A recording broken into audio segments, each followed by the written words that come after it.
So here we have the BMW 225i on a 65 plate.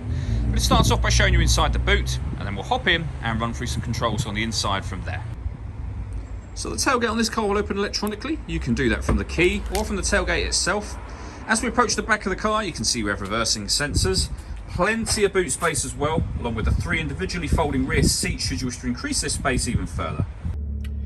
Okay, now that we're inside the car, we're going to start with the dials. On the right hand side, we have the Rev Counter, and it'll show you what gear this car is in as well. It's an automatic, so we're in park at the moment. And on the left hand side, the speedometer and fuel gauge. In the middle at the bottom, you can see the total miles to the car. They are 23,226. You can change information displayed directly above that by pressing a button on the end of the indicator stalk. If we back out to the steering wheel, on the right hand side we have stereo and phone controls, and on the left hand side cruise control and speed limiter. Over in the centre is where you'll find the main screen itself. So this is BMW's professional nav. So of course, as part of that, it has satellite navigation. A really nice, clear, wide colour display. There's a full video showing how this system works on our website and on our YouTube channel. All the movement that I'm making on the screen is all being done using the iDrive system, which is essentially this dial and the collection of buttons that surround it. And you can do everything from there. So for example, I can access my music. So when it comes to the radio, you can see we have FM, AM, DAB radio. I can access my own music under the multimedia heading at the top. And again, we have a CD player. Plus we can plug in various external devices. USB device, we can stream our music via Bluetooth audio.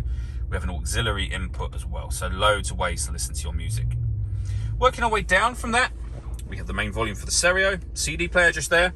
We then have dual zone climate control. So if I move the gear lever out of the way for a moment, you'll be able to see we can adjust the passenger temperature, the driver temperature, we can increase and decrease the fan speed. We can determine what direction we'd like the air to be distributed in. When we're happy with those settings, we can turn the air conditioning on, or we can hit auto. The car will then do all of the work for us to maintain the temperatures we've asked for. Press auto again to put it back into your own manual settings.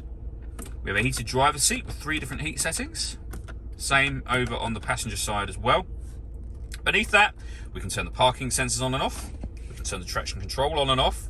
We can put the car in Sport, Eco Pro or Comfort modes from here as well. We then have the gear lever for the fully automatic gearbox and the dial that I went through just a moment ago.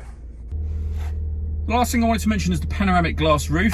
There's a button up here that will open this front section as a proper sliding sunroof, or of course you could leave that shut and just enjoy the kind of extra light that you gain from having this whole window section here. All that leaves me to say is thank you for taking the time to watch this video. If you'd like to come and see the car in person and have a test drive, please feel free to call any of our MJA sites. We'd love to hear from you soon.